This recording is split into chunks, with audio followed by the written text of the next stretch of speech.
बिस्मिल्लाहिर्रहमानिर्रहीम। अस्सलाम वालेकुम मोहतरम नाज़रीन।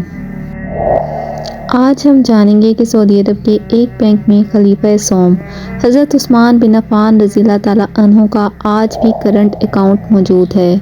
ये जानकर आपको हैरत होगी कि मदीना मुनव्वरा की म्यूनसिपलिटी में सैयदना उस्मान बिन अफ़्फ़ान रज़ियल्लाहु ताला अन्हु के नाम पर बाकायदा जायदाद रजिस्टर हैं और आज भी हज़रत उस्मान बिन अफ़्फ़ान रज़ियल्लाहु ताला अन्हु के नाम पर बिजली और पानी का बिल आता है।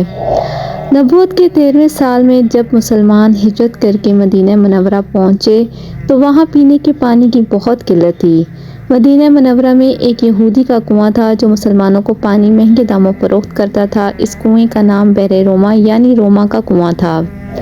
वहाँ इन हालात से परेशान होकर मुसलमानों ने रसूलुल्लाह सल्लल्लाहु अलैहि वसल्लम से शिकायत की और अपनी परेशानी से आगाह किया। अल्लाह के नबी हज़रत मोहम्मद सल्लल्लाहु अलैहि वसल्लम ने फरमाया, कौन है जो ये कुआं खरीदे और मुसलमानों के लिए वक्फ कर दे, ऐसा करने पर अल्लाह ताला इसे जन्नत में चश्मा अता करेगा। हज़रत उस्मान बिन अफ़्फ़ान रज़ियल्लाहु ताला अन्हु इस यहूदी के पास गए और कुआं खरीदने की ख्वाहिश का इजहार किया। कुआं चूँकि मुनाफा बख्श आमदनी का जरिया था, इसलिए यहूदी ने इसे फरोख्त करने से इनकार कर दिया। हज़रत उस्मान बिन अफ़्फ़ान रज़ियल्लाहु ताला अन्हु ने यह तदबीर की कि यहूदी से कहा कि पूरा कुआं ना सही, आधा कुआं मुझे फरोख्त कर दो। आधा कुआं फरोख्त करने पर एक दिन कुएं का पानी तुम्हारा होगा और दूसरे दिन मेरा होगा।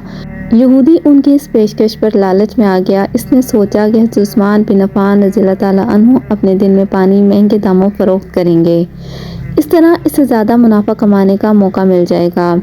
चुनांचे इसने आधा कुआं हज़रत उस्मान बिन अफ़्फ़ान रज़ियल्लाहु ताला अन्हु को फरोख्त कर दिया। सैयदना उस्मान बिन अफ़्फ़ान रज़ियल्लाहु ताला अन्हु ने वो कुआं अल्लाह ताला की रज़ा के लिए वक्फ करके अपने दिन मुसलमानों को मुफ्त पानी भरने की इजाज़त दे दी। लोग हज़रत उस्मान गनी रज़ियल्लाहु ताला अन्हु के दिन मुफ्त पानी भरते और अगले दिन के लिए भी ज़ख़ीरा कर लेते।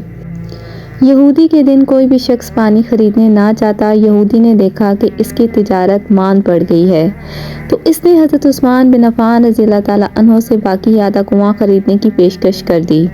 इस पर हज़रत उस्मान बिन अफ़्फ़ान रज़ियल्लाहु ताला अन्हु राज़ी हो गए और कमोबेश 35,000 दिरहम में पूरा कुआं खरीद कर मुसलमानों के लिए वक्फ कर दिया गया। इस दौरान एक मालदार आदमी ने हज़रत उस्मान बिन अफ़्फ़ान रज़ियल्लाहु ताला अन्हु को कुआं दुगनी कीमत पर खरीदने की पेशकश की। हज़रत उस्मान बिन अफ़्फ़ान रज़ियल्लाहु ताला अन्हु ने फरमाया कि मुझे इससे कहीं ज़्यादा की पेशकश है। इस शख्स ने कहा कि मैं 3 गुना दूंगा। हज़रत उस्मान बिन अफ़्फ़ान रज़ियल्लाहु ताला अन्हु ने कहा कि मुझे इससे भी कई गुना ज़्यादा की पेशकश है।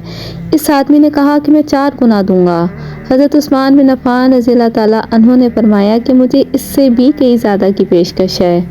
इस तरह वो रकम बढ़ाता गया और हज़रत उस्मान बिन अफ़्फ़ान रज़ियल्लाहु ताला अन्हु यही जवाब देते रहे, यहाँ तक कि इस आदमी ने कहा कि हज़रत आखिर कौन है जो आपको 10 गुना देने की पेशकश कर चुका है। सैयदना उस्मान बिन अफ़्फ़ान रज़ियल्लाहु ताला अन्हु ने फरमाया कि मेरा रब मुझे एक नेकी पर 10 गुना अजर देने की पेशकश करता है। वक्त गुजरता गया और ये कुआं मुसलमानों को सैराब करता रहा, यहाँ तक कि हज़रत उस्मान बिन अफ़्फ़ान रज़ियल्लाहु ताला अन्हु के दौरे खिलाफत में इस कुएं के इर्द गिर्द खजूरों का बाग बन गया और इसी दौर में इस बाग की देखभाल भी हुई। बाद अज़ां आले सऊद के अहद में इस बाग में खजूरों के दरख्तों की तादाद तकरीबन 1550 हो गई।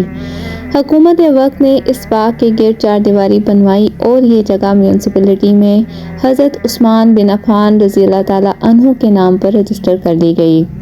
वज़ारत ज़राअत यहाँ की खजूरें बाज़ार में फ़रोख्त करती है और इससे हासिल होने वाली आमदनी सैयदना उस्मान बिन अफ़्फ़ान रज़ियल्लाहु ताला अन्हु के नाम पर बैंक में जमा करवाती है। चलते चलते इस अकाउंट में इतनी रकम जमा हो गई है कि मदीना मुनव्वरा के मरकज़ी इलाके इस बाग की आमदनी से एक कुशादा प्लॉट लिया गया, जहाँ फंदक उस्मान बिन अफ़्फ़ान रज़ियल्लाहु ताला अन्हु के नाम से एक रिहायशी होटल तामीर किया जाने लगा। इस रिहायशी होटल से सालाना 50 मिलियन आमदनी मुतवक्की है, जिसका आधा हिस्सा गरीबों और मिस्कीनों की कफालत और बाकी आधा हज़रत उस्मान बिन अफ़्फ़ान रज़ियल्लाहु ताला अन्हु के बैंक अकाउंट में जमा होगा। ज़ुन्नूरैन सैयदना उस्मान बिन अफ़्फ़ान रज़ियल्लाहु ताला अन्हु के इस अमल اور خلوص نیت کو اللہ تعالیٰ نے اپنی بارگاہ میں ایسے قبول فرمایا اور اس میں اتنی برکت عطا فرمائی کہ قیامت تک ان کے لیے صدقہ جاریہ بنا دیا گیا۔ یہی وہ لوگ ہیں جن کی جانیں اور مال اللہ تعالیٰ نے اپنے جنتوں کے بدلے میں خرید لیے۔ یہی وہ لوگ ہیں جنہوں نے اللہ تعالیٰ کے ساتھ تجارت کی، جنہیں اللہ تعالیٰ کو قرض دیا اور اچھا قرض دیا۔ میری اللہ تعالیٰ سے یہ دعا ہے کہ اللہ تعالیٰ کے راستے میں دیا ہوا قرض اللہ تعالیٰ اپنی بارگاہ میں قبول فرمائے اور آپ کے لیے تا قیامت صدقہ جاریہ بنائے۔ آمین یا رب العالمین۔